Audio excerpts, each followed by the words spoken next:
ஹாலிடேஸ்னாலே நம்ம K travels தான். தமிழகத்தின் முன்னணி டிராவல்ஸ் நிறுவனம். Plan your happy drips with K travels. கிட்டத்தட்ட 150 வருஷத்துல இல்லாத ஒரு பேரழிவு இங்க நடந்திருக்கு. அந்த ஊரவே தலைகீழா புரட்டி போட்டிருக்கு. வரக்கூடிய காட்சிகள்லாம் பார்க்குறப்ப பதறுது. இந்த மாதிரியான ஒரு சூழ்நிலையில் இங்கே வீட்டில் உட்காந்துட்டு வீடியோ பார்த்துக்கிட்டு வீடியோ போட்டுக்கிட்டு அரசாங்கத்தை குறை சொல்லிக்கிட்டு இறங்கி தன்னால் உட்கார முடியல, இறங்கி போய் களத்தில் வேலை செய்கிறார்.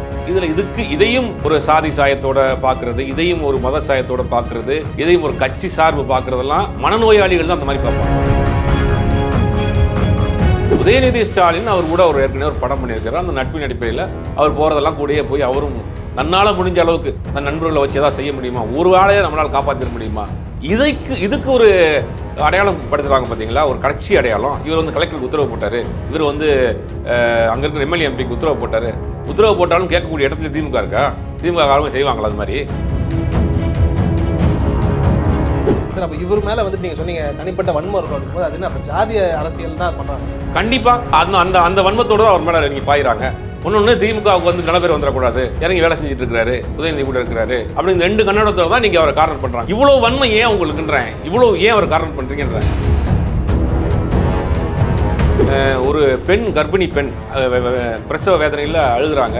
ஒரு 4-5 திருநங்கைகள் வந்து அந்த ஒரு மீன்பாடி வண்டி மாதிரி ஒரு வண்டியில் பிரசவம் பார்க்குறாங்க. குழந்தை பிறந்துருச்சு. ஹஸ்பண்ட்டை சொல்கிறாங்க, அண்ணா உங்களுக்கு ஆண் குழந்தை பிறந்திருக்கு, பையன் வந்து குளிரில் நடுங்க போகிறேன், ஏதாவது துணி கொடுங்க. இந்த சமூகம் அவங்களை எப்படி பார்க்குது, இந்த சமூகம் அவங்கள ஒதுக்கி வச்சுச்சு. இஸ்லாமியர்கள் எப்படி பார்த்துச்சு, அவங்களே ஒதுக்கி என்ன ஒரு மரியாதை பேசினாங்க. இந்த மலையில் யாரெல்லாம் நீங்கள் ஒதுக்கி வச்சிங்களோ இந்த மலை எல்லாத்தையும் வெளியே கொண்டு வந்து இன்னைக்கு அவங்க தான் நீங்கள் கடத்தில் இறங்கி வேலை பண்ணுறாங்க.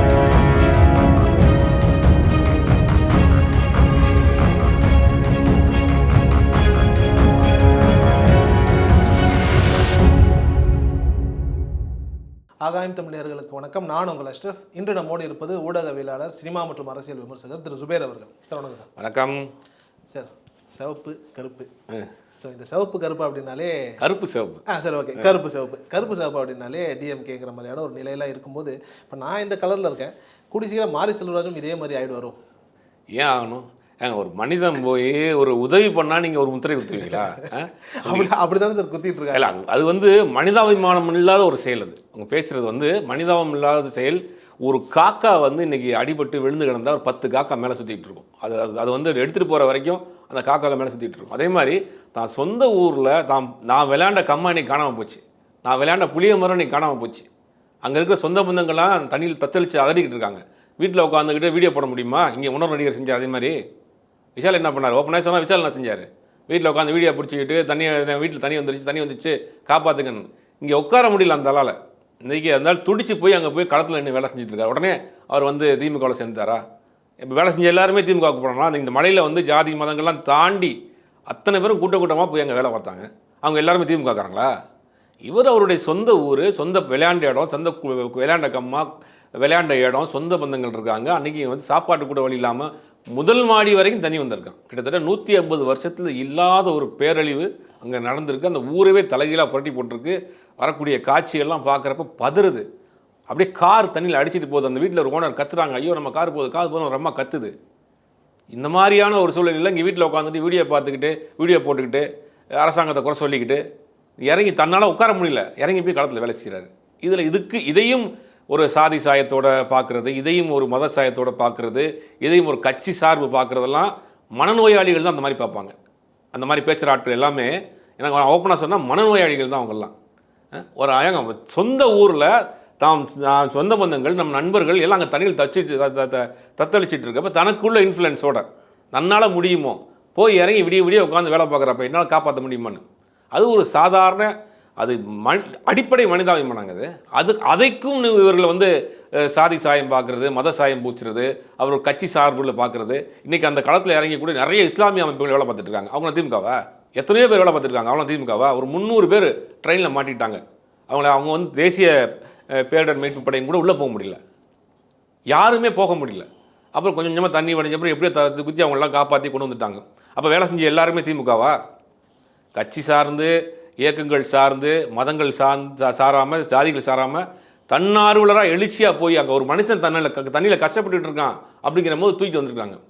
இந்த சமூகம் யாரையெல்லாம் வந்து இன்றைக்கி வந்து அடக்கி வச்சுருந்ததோ இந்த வெள்ளம் எல்லாத்தையும் வெளியே கொண்டு வந்துச்சு. எல்லாருடைய முகத்திலையும் இருந்துச்சு. அதில் வந்த வீடியோவில் ஒரு வீடியோ பார்த்தேன் நான். ஒரு பெண், கர்ப்பிணி பெண் பிரசவ வேதனையில் அழுகுறாங்க. ஒரு 4-5 திருநங்கைகள் வந்து அந்த ஒரு மீன்பாடி வண்டி மாதிரி ஒரு வண்டியில் பிரசவம் பார்க்குறாங்க. பிரசவம் பார்த்தவொடனே சுற்றி இருக்கிற ஆண்கள் வந்து யார் பக்கத்தில் போக முடியல. இவங்க பிரசவம் பார்க்குறாங்க. குழந்தை பிறந்துருச்சு. உடனே அந்த திருநங்கைகள் சொல்கிறாங்க, அண்ணன் வந்து துணி கொண்டு வாங்க, இந்த குழந்தை ஆண் குழந்தை பிறந்திருக்கு. அண்ணா உங்களுக்கு ஆண் குழந்தை பிறந்திருக்கு. அந்த ஒய்ஃபோட ஹஸ்பண்ட்டை சொல்கிறாங்க, அண்ணா உங்களுக்கு ஆண் குழந்தை பிறந்திருக்கு, பையன் வந்து குளிரில் நடுங்க போகிறேன், ஏதாவது துணி கொடுங்க, மழை பெஞ்சிக்கிட்டு இருக்குது, சுற்றி தண்ணியாக இருக்குது, நடுவில் ஒரு இதில் நின்று வந்து பண்ணிட்டு இருக்காங்க. இந்த சமூகம் அவங்களை எப்படி பார்க்குது? இந்த சமூகம் அவங்கள ஒதுக்கி ஒதுக்கி வச்சுச்சு. இஸ்லாமியர்கள் எப்படி பார்த்துச்சு? அவங்களே ஒதுக்கி என்ன ஒரு மாதிரியாக தான் பேசினாங்க. இந்த மலையில் யாரெல்லாம் நீங்கள் ஒதுக்கி வச்சிங்களோ இந்த மலை எல்லாத்தையும் வெளியே கொண்டு வந்துருச்சு.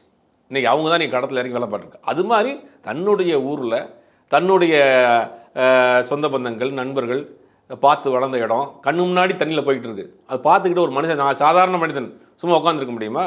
தாங்க முடியாமல் போகிறாப்புல இறங்கி வேலை செய்கிறாரு.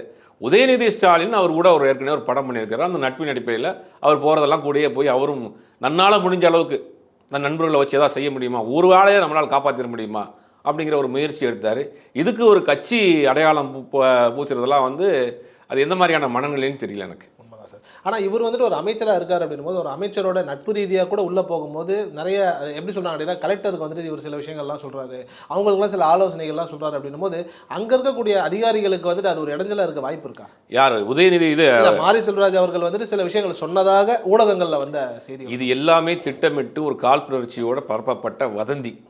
இவர் சொன்னாப்புல கலெக்டர் கேட்டுரும். அன்னைக்கு இங்கே அந்த இடத்துல யாருமே போர்க்காலத்தில் நிற்கிற மாதிரி வேலை செஞ்சுட்டு இருக்காங்க. இவர் சொல்கிறத உடனே கலெக்டர் கேட்டு சாங்ஷன் பண்ணிடுவாரா? இவர் அந்த உதயநிதி கூட போகிற இடங்களில் சில இடங்களில் போய் நிற்கிறாரு. எப்படியாவது காப்பாற்றிட மாட்டோமா, ஏதாவது செஞ்சிருங்க கலெக்டரையா, நீங்கள் செஞ்சுருங்க, அமைச்சர் நீங்கள் செஞ்சுருங்க, ஏதாவது காப்பாற்றிருங்க, என் சொந்த பந்தம்லாம் தண்ணியில் நிற்கிது, என் நண்பர்லாம் தண்ணியில் நிற்கிறான், என் வீடு வாசல்லாம் போச்சு அப்படின்னு ஒரு பதட்டத்தில் என்ன செய்யறதெல்லாம் அங்கங்கே போகிறாப்புல. இதுக்கு ஒரு அடையாளம் படுத்துகிறாங்க பார்த்தீங்களா, ஒரு கட்சி அடையாளம். இவர் வந்து கலெக்டருக்கு உத்தரவு போட்டார், இவர் வந்து அங்கே இருக்கிற எம்எல்ஏ எம்பிக்கு உத்தரவு போட்டார். உத்தரவு போட்டாலும் கேட்கக்கூடிய இடத்துல திமுக இருக்கா? திமுக காலமாக செய்வாங்களா? அது மாதிரி உதயநிதி அங்கே களத்தில் நிற்கிறாரு, கனிமொழி ஒரு பக்கம் அவங்க களத்தில் நிற்கிறாங்க, ஒரு 10 அமைச்சர்கள் களத்தில் நின்று வேலை செஞ்சுட்டு இருக்காங்க. எல்லாம் சீனியர் அமைச்சர்கள் நிறைய, உதயநிதி கூட இப்போ புதுசாக வந்துருக்கோம் சொல்லலாம். மற்றபடி சீனியர் அமைச்சர்கள் நிறைய பேர் அங்கே களத்தில் நின்று வேலை செஞ்சுட்டு இருக்கிறாங்க. ஒரு பக்கம் தன்னார்வலர் நிறைய பேர் பண்ணிட்டு இருக்கிறாங்க, ஒரு பக்கம் தேசிய மீட்பு படை ஒரு பக்கம் வந்துட்டு எல்லா ஆளாளுக்கு அவங்க எங்கெங்கே பண்ண முடியுமோ அந்த வேலைகளை செஞ்சு அந்த மக்கள் எப்படியா காப்பாற்ற முடியுமா, ஒரு உயிர் கூட போயிடக்கூடாதுன்ற ஒரு ஆத்திரத்தில் அவங்களால முடிஞ்ச அளவுக்கு செஞ்சுட்டு இருக்காங்க. ஒன்று இந்த இதுக்கு உதவி பண்ணியிருக்கணும், உதவி பண்ணாத ஆட்கள் பேசாமல் இருக்கணும். இன்றைக்கி மாரி செல்வராஜை பேசுகிறீங்க இல்லையா, இன்றைக்கி ஒரு துளி வேர்வைக்கு ஒரு தங்க காசு கொடுக்குறாருன்னு சொன்னார் ஒரு நடிகர். இந்த தமிழ் மண் வந்து எனக்கு என்னுடைய ஒரு துளி வேர்வைக்கு 1 பவுன் தங்க காசு கொடுத்துச்சுன்னாரு. அவர் எங்கே போனார்? இல்லை சார், இந்த யார் குறியீடு சார், யார் அது? ரஜினிகாந்த் தான் சொன்னார், எல்லாருக்குமே தெரியும், என் வாயிலிருந்து நீங்கள் கேட்கணும் சரியா. அவர் என்ன இந்த விழத்தில் எங்கே போனார் சார்? அவர் மறைமுகமாக ஏதாவது பண்ணியிருப்பார்ல சார்? யாரு? ரஜினிகாந்த். ஒன்றும் கிடையாது. ஒரு அறிக்கை கொடுத்து என்னோட ரசிகர் மன்றத்தை சேர்ந்தவர்கள் இந்த மக்களுக்கு ஏதாவது முடிஞ்ச அளவுக்கு உதவி பண்ணுங்கன்னு ஒரு வார்த்தை சொல்ல வேண்டியதானே. எல்லாத்துக்கும் கருத்து சொல்கிறாங்கல்ல, எல்லாத்துக்கும் விளக்கம் கொடுக்குறாங்க இல்லையா. மத்திய அரசு ஒரு திட்டம் கொண்டு வந்துருச்சுன்னு வச்சுங்க, உடனே போய் மத்திய அரசுக்கு ஆதரவாக பேசுறது, ட்வீட் போடுறது, வாழ்த்து சொல்கிறது, டிமானிட்டேஷன் வந்துருச்சு, கருப்பு பணம் ஒழிஞ்சிருச்சு, புதிய இந்தியா பிறந்துருச்சு, டிஜிட்டல் இந்தியாலாம் பேசினாங்கல்ல. இப்போ இந்த வெள்ளத்துக்கு உங்களை பார்த்து விசில் அடிச்சு, அவங்கள பார்த்து உங்கள் கட்டோட்டுக்கு பாலாபிஷேகம் பண்ண, உங்களை மாதிரி ட்ரெஸ் பண்ணிட்டு ஊரில் சுற்றிக்கிட்டு இருந்த நான் அன்றைக்கி அவங்க ரசிகர் தான் நீ தண்ணியில் நின்றுட்டு இருக்கான், இல்லாட்டி அவங்க குடும்பம் தான் நின்றுட்டு இருக்கோம் அந்த ஏரியாவில். நீங்கள் குறைந்தபட்சம் அவங்களுக்கு ஒரு ஆறுதலாக சொல்லாமேங்க, உதவி செய்ய வேணாம், கவலைப்படாதீங்க, மீண்டு வந்துடுவீங்க, நான் இருக்கேன், வந்தோடனே பார்த்துக்கலாம், ஆறுதல் சொல்ல வேண்டியதான் நீங்கள். சார் ஆனால் அவர் சென்னையில் நிறைய நிவாரணப் பொருட்கள்லாம் கொடுத்தாரு, அவர் பிஆர் டீம் கூட கொடுத்தாங்களே சார். அது ரசிகர் மன்றத்திலேருந்து அது தலைமை சொன்னாலும் சொல்லாட்டியும் எந்த ரசிகர் மன்றமாக இருந்தாலும் சரி, அவன் தமிழ்நாட்டுக்காரன் தான், தமிழில் இருக்கிறவன் தான், நம்மளோட சேர்ந்து வாழ்ந்துட்டு இருக்கவன் தான், பக்கத்து வீட்டிலையோ பக்கத்து தெருவிலையோ இந்த மாதிரியான பிரச்சனைகள் வர்றப்ப அவங்க தன்னிச்சையாக செய்கிறது தான் அதெல்லாம். விஜய் ரசிகர் மன்றமாக இருக்கட்டும், ரஜினி ரசிகர் மன்றமாக இருக்கட்டும், அஜித்துடைய ரசிகர்களாக இருக்கட்டும், யாராக இருக்கட்டுமே சரி, தான் பக்கத்து வீட்டில் தண்ணி அடிச்சுட்டு போனால் சும்மா வேடிக்கை பார்த்துட்டு போனால் இறங்கி போய் செய்வாங்க, அதுக்கு ஒரு பிராண்ட் வந்துடும். ஆனால் இந்த நடிகர்கள் இன்றைக்கி மாரி செல்வராஜ் மேலே இவ்வளோ குற்றம் சாட்டக்கூடியவர்கள், உச்சபட்ச நட்சத்திரங்கள், கோடிகளில் சம்பளம் வாங்கக்கூடியவர்கள் ஏன் பேசலை, ஏன் ஏதாவது செய்யலை? குறைந்தபட்சம் ஆறுதலாக சொல்லியிருக்கணும்ல, ஏன் பண்ணலை? இன்றைக்கி விஜய் ரசிகர் மன்றம், விஜய் அரசியலுக்கு வேறு வரப்போறோன்னு சொல்லிட்டு இருக்காரு, 3 நாளாக போய் தண்ணியில் போயிட்டுருக்காங்க. குறைந்தபட்சம் அந்த மன்றத்து நிர்வாகிகளை சேர்ந்து உங்களால் முடிஞ்ச அளவுக்கு உதவி பண்ணுங்கள், ஒரு ஆறுதலாக 4 வார்த்தை சொல்லுங்கள் அந்த மக்களுக்கு. ஏன் எதுவுமே பேச மாட்டேங்கிறீங்க? குஷ்பு இருக்கிறாங்க, எல்லாத்துக்கும் கருத்து சொல்லுவாங்க, அவங்க எங்கே போனாங்க? இப்படி யாருமே பேசலை. ஒரே ஒரு அர்த்தம், தண்ணியில் இறங்கி போய் விடிய ரெண்டு வேலை பார்த்துட்டு இருக்கான். அவனுக்கு ஒன்றே ஒரு ஜாதி சாயம், அவனுக்கு ஒன்றே ஒரு மத சாயம், அவனுக்கு ஒரு கட்சி அடையாளம். இதெல்லாம் வந்து என்னென்னா, நீங்கள் செய்ய மாட்டீங்க, செய்கிறவனுக்கு ஒரு முத்திரை குத்துவீங்க. அப்போ என்ன மாதிரியான மனநிலையில் நீங்கள் இருக்கிறீங்க? உங்கள் மண்டையில் பூரா வந்து வேறு மாதிரி தான் மண்டையில் ஏறி நிற்கிது. சார் அப்போ இவர் மேலே வந்துட்டு நீங்கள் சொன்னீங்க தனிப்பட்ட வன்மம் இருக்கும் அப்படிங்கும்போது அது என்ன அப்போ ஜாதிய அரசியல் தான் பண்ணுறாங்க சார்? கண்டிப்பாக இதை பார்க்க வேண்டியதை தான், அப்படி தானே பார்க்க வேண்டியதாக இருக்குது. ஒரு ஜாதி கண்ணோட்டத்தில் தான் அவரை பார்க்குறாங்க இன்றைக்கி. ஏன்னா அவர் சொல்லக்கூடிய கருத்துக்கள், அவர் எடுக்கக்கூடிய படங்கள் ஒரு மாதிரியாக இருக்குங்கிறதுனால அவர் அந்த அந்த வன்மத்தோடு தான் அவர் மேலே நீங்கள் பாயிறாங்க.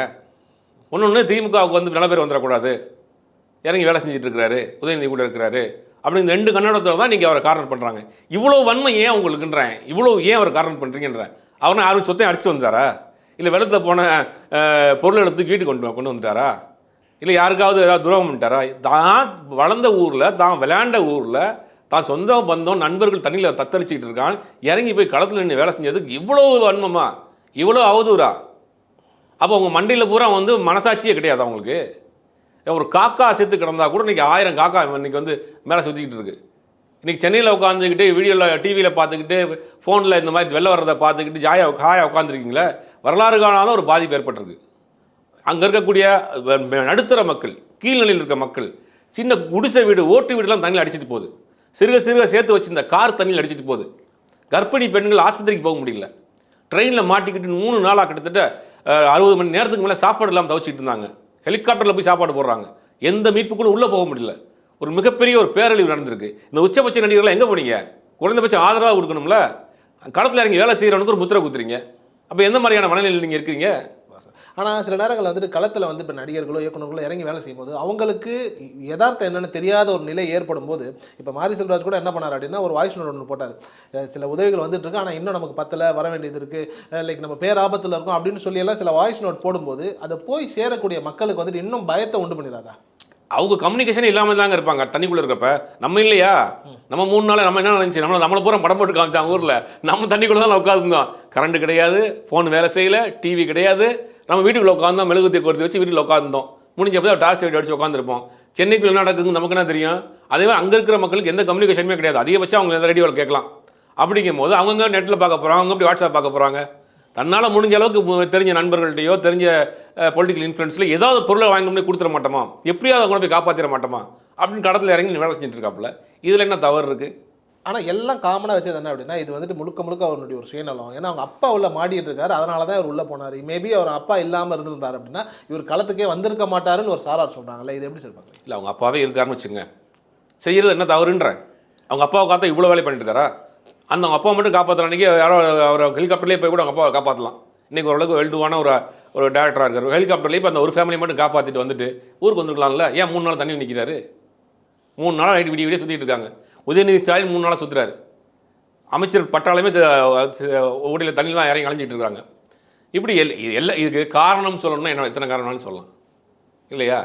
ஆனால் வந்து இதை வந்து வேற ஒரு கண்ணோட்டத்தோட பார்க்குறது தவறான விஷயம். அது நிச்சயமாக சார். சரி, இப்போ இவ்வளோ நடந்துருச்சு, மாரி செல்வராஜுக்கு இந்த விமர்சனங்கள்லாம் தெரியும், அதில் அவருக்கு ஒரு சின்ன மன உளைச்சல் கூட ஏற்பட்டிருக்கலாம். இன்றைக்கி வந்துட்டு அவர் ஒரு ட்வீட் ஒன்று போட்டிருந்தார், அதை நீங்கள் எப்படி சார் பார்க்குறீங்க? ஒரு மனக்குமுறலின் வெளிப்பாடாக தான் பார்க்குறேன் அந்த ட்வீட்டு. பலவருடைய முகத்திரையை இன்றைக்கி காமிச்சிருச்சு அப்படிங்கிற மாதிரி ஒரு ஆதங்கத்தில் போட்டிருக்கிறாரு. இது என்ன செய்கிறது? இப்படி தான் இன்றைக்கி மழையிலையும் மனிதாபிமானத்தை இழந்து நிற்கக்கூடிய ஒரு சமூகமாக இன்றைக்கி நிற்கிறது பார்க்குறப்ப பெரிய வேதனையான விஷயமா இருக்குது. ஏன்னா வந்து இன்றைக்கி ஒரு பேரிடர், ஒரு பேரழிவு அங்கே நடந்து முடிஞ்சிருக்கு. அப்படி அந்த நேரத்துலையும் அரசியல் பார்க்குறது, வேலை செஞ்ச ஆட்கள் மேலேயும் வன்மத்தை கற்கிறதுலாம் வந்து இது நல்ல சமூகத்துக்கான அடையாளம் கிடையாது. நிச்சயமாக சார். சரி, இப்போ நம்ம வந்துட்டு அரசியலில், அதாவது வந்துட்டு நடிகர்கள் வந்து உதவி செய்யலைங்கிற மாதிரியான விஷயங்கள்லாம் பேசிகிட்டு இருக்கும்போது அரசியல் கட்சிகள் ரீதியாக டிஎம்கே பதவியில் இருக்கு இறங்கி செய்யுது. இப்போ ஏடிஎம்கே பெருசாக வேலை செஞ்ச மாதிரியான ஒரு நிலையும் இங்கே சொல்லப்படலை. சீமான் அவர்கள் வந்துட்டு இப்போ நம்ம சென்னை ஃப்ளைட்டுக்கே ஒரு 3 நாள் கழிச்சு தான் அவர் போட்டு எடுத்துகிட்டு வந்தார் அப்படின்னும் போது இப்போ அந்த பக்கத்தில் அவருடைய கட்சிக்கான எந்த விதமான நிலைகளுமே நடக்கவே இல்லை. இது எப்படி சார் நம்ம எடுத்துக்கலாம்? இல்லை, இது எல்லா கட்சியுமே பண்ணுற வேலை தான். அதாவது ஏதாவது ஒரு பிரச்சனை வந்துடாதா, ஆளுங்கட்சி கெட்ட பேர் வந்துடாதா, நம்ம இறங்கி போய் செஞ்சு ஆளுங்கட்சி பேர் வாங்கிட்டு போயிட்டா, இந்த நோக்கம்தான். உண்மையிலேயே மக்கள் நலனாக இருக்கக்கூடிய எந்த கட்சியாக இருந்தால் என்ன பண்ணியிருக்கணும்? நீங்கள் முதல்ல அவங்கள காப்பாற்றுங்க. நாம் தமிழராக இருக்கட்டும், அதிமுகவாக இருக்கட்டும், பிஜேபியாக இருக்கட்டும், ஒரு அறிக்கை கொடுங்க. வெள்ளத்தில் தத்தளிச்சிட்டு இருக்க மக்களை போய் காப்பாற்றுங்க, எடுத்துகிட்டு வாங்க. நீங்கள் முழு மூச்சை இறங்கி வேலை செய்யுங்க. இப்போ தேர்தல் நேரத்தில் எல்லா கட்சியும் போய் வீட்டு ஓட்டு கேட்குறீங்க இல்லையா? அதே மாதிரி இந்த வெள்ள நேரத்தில் எல்லா வீட்டுக்கு போய் காப்பாற்ற போங்க. ஏன் போக மாட்டேங்கிறீங்க? அப்போ மட்டும் உங்களுக்கு இப்போ எலெக்ஷன் வந்துட்டால் மட்டும் எந்த கட்சியாக இருந்தாலும் சரி, லெட்டர் பேடாக இருந்தாலும் சரி, அமைப்புகளாக இருந்தாலும் சரி, இயக்கங்களாக இருந்தாலும் சரி, வீட்டுக்கு போய் ஓட்டு கேட்குறது, காலில் விழுகிறது, டீ போடுறது, தோசை போடுறது, புரோட்டா போடுறதுலாம் பண்ணுறீங்கல்ல. இப்போ தனியாக தத்தச்சிட்டு இருக்காங்கல்ல, உங்களுடைய இயக்கங்கள், கட்சிகள், உங்கள் தொண்டர்கள்லாம் எங்கே போனீங்க? போங்க, இறங்கி போய் செய்யுங்க. எங்கே செஞ்சால் நல்ல பேர் பூரா ஆளுங்கட்சிக்கு போயிடும். இதுதான், வேறு ஒன்றும் கிடையாது. வெள்ளம் வடிஞ்ச பிறகு 3 நாள் கழிச்சு 10 காரில் போய் வெள்ளை சட்டையை வேஷ்டியை பிடிச்சிக்கிட்டு எப்படி ஏட்டி பார்த்துட்டு 4 ஃபோட்டோ எடுத்துகிட்டு பேப்பரில் விளம்பரம் கொடுப்பாங்க. 4 பிஸ்கட் பாக்கெட்டு 2 அரிசி பாக்கெட்டையும் கொடுத்துட்டு ஃபோட்டோ எடுத்துகிட்டு வெள்ளை சாதி மக்களை வந்துட்டு அரசாங்கம் ஒன்றுமே செய்யலை, இந்த அரசாங்கம் வந்து இப்படி நடக்குதுன்னு சொல்லி 4 பேர் அறிக்கை கொடுத்து வருவாங்க. இதுதான் நடக்க போகுது இன்றைக்கி. அதான் காலங்காலமாக அதான் நடக்குது, இங்கேயும் அதான் நடக்கிறாங்க. அப்போ இவர்களுக்கு மக்கள் மீது அக்கறை கிடையாது. இவங்களும் முழுக்க அரசியல்வாதியாக மாறிட்டு ஆட்சியை குறை சொல்லணும், அரசியல்வாதிகளை குறை சொல்லணும், அவங்களுக்குள்ள இருக்கக்கூடிய பகைகள் தான் பார்க்குறாங்களே ஒழிய மக்கள் நிலையில் யாருக்கும் அக்கறை இல்லை. சரி, இப்போ இந்த 6000 ரூபா நிவாரணம் ஒன்று கொடுக்குறாங்களே, இதை நீங்கள் எப்படி பார்க்குறீங்க? இப்போ இன்னும் வந்துட்டு அந்த பக்கம் டீப் சவுத்தில் இப்போ இந்த மாதிரியான விஷயங்கள் நடந்திருக்கும் போது எந்தெந்த மாதிரியான நிலைகளில் வந்துட்டு அரசு இயங்கும்னு நீங்கள் நினைக்கிறீங்க? இல்லை, இதெல்லாம் வந்து இந்த வெள்ள சேதங்கள்லாம் இன்னும் பார்வையிடலை. இந்த மாதிரியான இழப்பு சென்னை வெள்ளத்தை காட்டில் அங்கே அதிகமாக நடந்திருக்கு. பெரிய அளவில் இழப்புகள் ஏற்பட்டிருக்கு. அதான் இனிமேல் கணக்கெடுத்து மத்திய அரசில் வர பணம் கேட்டிருக்கிறாங்க. நேற்று கூட முதல்வர் வந்து பிரைம் மினிஸ்டரை பார்த்துருக்கிறாரு. அவங்க என்ன ஃபண்டு கொடுக்க போகிறாங்கன்னு தெரியல. ஒரு மாநில அரசாங்கம் என்ன முடியுமோ அதை செய்யும். இந்த 6000 ரூபாங்கிறது சென்னை மக்களுக்கு ஒரு சின்ன ரிலீஃப் தான். ஓகே சார், ரொம்ப நன்றி சார் உங்கள் நேரத்துக்கும். நன்றி. ஹாலிடேஸ்னாலே நம்ம கே டிராவல்ஸ் தான். தமிழகத்தின் முன்னணி டிராவல்ஸ் நிறுவனம். Plan your happy trips with K Travels.